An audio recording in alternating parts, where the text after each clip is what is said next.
Hey everyone, Nick here from Greenhaven DJs. Thanks so much for joining me for this exclusive production tutorial. Today I'm going to be taking you through our remix of Evol Wavez' Name is the Answer, specifically looking at the main lead and the breakdown. So if you take a look at my screen here, you'll notice that we're currently in Logic 9, and on the left you'll notice Logic's own ES1 in the channel strip. Now, there's a lot of people out there that think you need third-party plugins to get a professional sound. Well, I'm here to tell you that's definitely not the case. In fact, you can get a great sound out of pretty much anything, as long as you have a good understanding of the potential for that sound and you have some creative ideas. So before I get into the processing that we did with this sound, which actually formed the original idea when we began this remix, I want to show you a little bit in the piano roll, and you'll notice that up until around bar 97, we're pretty much mimicking the exact same main theme from the original mix of Name is the Answer. And then at bar 97, we're taking it in a different variation, and we felt this added a little bit more intensity and originality for our remix. So I'm going to play you the sound without any processing on it, just to give you an idea of how we started. And it sounds like this.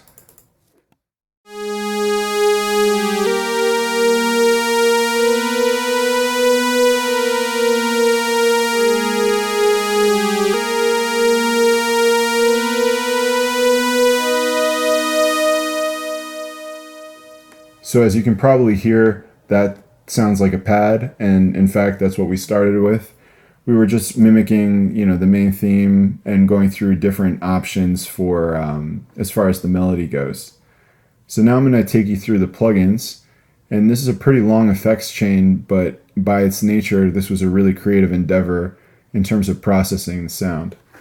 So the beginning, we have the tape delay here, and this is just a quarter note adding a little bit of high-end variation to the sound. Then we got a distortion to fatten up the sound and give it a little bit more warmth and character. We've got a chorus, which is adding some additional detuned voices. And then this auto filter, which is really changing the sound a lot. So I'm going to open up the automation here, and I want to play the sound for you, and I'm going to enable the auto filter.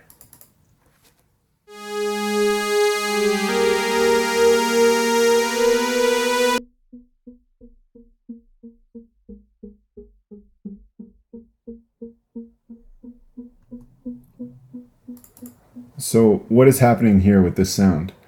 Well, as you can probably see from my screen, we're utilizing the auto filter from Logic, and this is a native plugin that is absolutely fantastic. There's a whole host of features of this plugin that I probably won't be able to get to everything in the video, but in the bottom right you'll notice we're using the built-in input and output distortion, which gives the sound a lot more warmth and character. We're starting out with the sound filtered pretty much down low. Starts at 12% and works its way up to 56%. And this is a 24 dB slope low pass filter. Right here you'll notice that this cutoff modulation is sitting at 21%. And what that means is that 21% of this LFO is going to be modulating this cutoff filter upward. So the shape is currently a sawtooth waveform, and then we're using a dotted eighth note for the speed of this. So that's how you get somewhat of a plucky melody. To accentuate that, I'm going to turn on this compression and some of the other plugins that we have here, like the enveloper and the OTT. Those are essentially just making the sound pop out a little bit more. So when I turn all of these on, you'll hear it a little bit more prominent in the mix.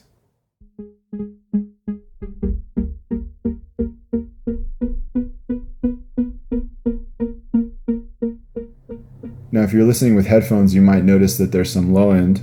So at the end of the chain, we're actually cutting out the lows. And for that, we're using this low cut and also a plugin from Universal Audio that we love. This is the UAD Cambridge. The other two plugins here are the tape delay, and this is adding some variation with regards to the notes in between. So if I enable this,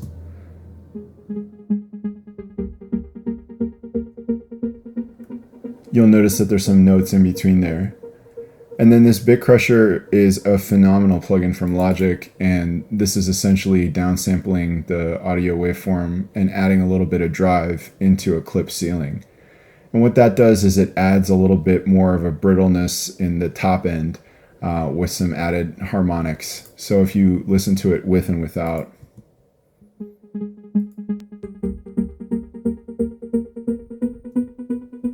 you can probably hear it's a little bit more interesting in the top end. So that was the lead, and one of the reasons why we're in Logic 9 and not Logic 10 is because there's a lot of nuances to Logic 9 that we really like a lot. And one of them came up when we were working on this remix. The notes and the changes from the combination of the ES1 with the LFO on the auto filter seem to only recognize these lower notes, these shorter notes in Logic 9. We tried many different ways, but we couldn't get it to mimic this really creative sound that it gets when it comes down low and then comes back up.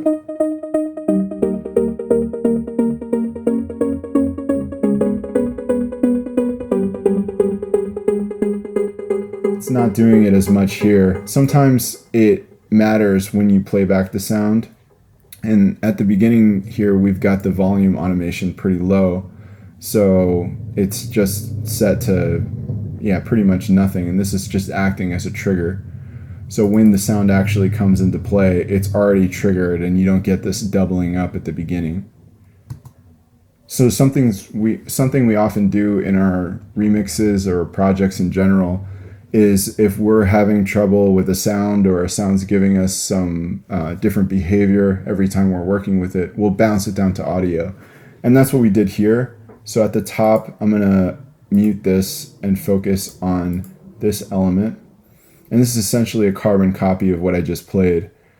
And you'll notice that it's currently being routed to a different bus. And this bus is just responsible for the time-based effects. So in the original set of plugins, we're pretty much shaping the sound the way that we want and giving it the character and presence that it needs. Here in this channel strip, we're essentially providing a little bit more variation to that sound by way of shaping it with time-based effects and some more creative ones. So we've got the directional mixer, which is essentially just narrowing the sound width. The clip distortion, which is adding some more bite and prominence and character in the top end harmonics. Then we've got this Valhalla Ubermod and Valhalla Room. And together, these are really creating that space and that creepy atmosphere that we really wanted for this lead. So I'm going to go ahead and play this now.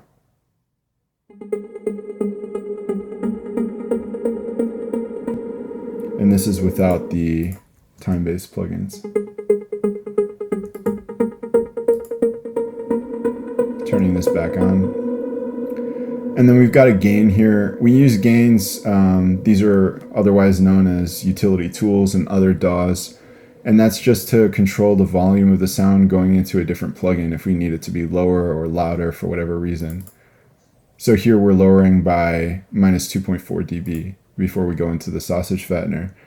And then we've got the OTT, which is similarly adding a little bit more bite. Another enveloper to really make it more prominent in the mix. And then finally, after using all of the distortion plugins, we're making sure that we remove some of the low end frequencies in this particular sound. The Bit Crusher is acting somewhat like a brick wall limiter here, and we're pushing up 1.5 dB, again into a ceiling of -4. And then finally, we have a gain just to do some overall adjustments of the volume to match up to what we had before.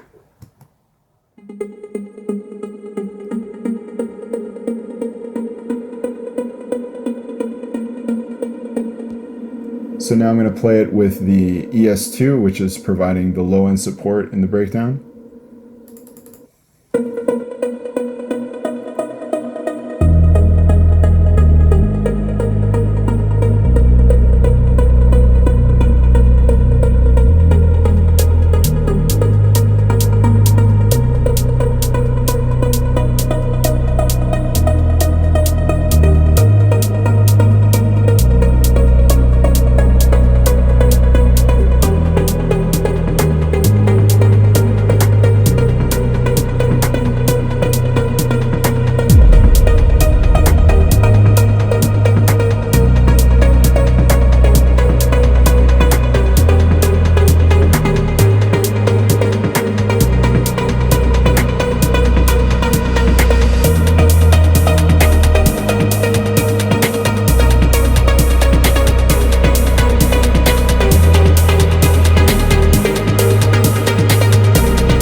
That's our walkthrough of Evol Wavez' Name is the Answer.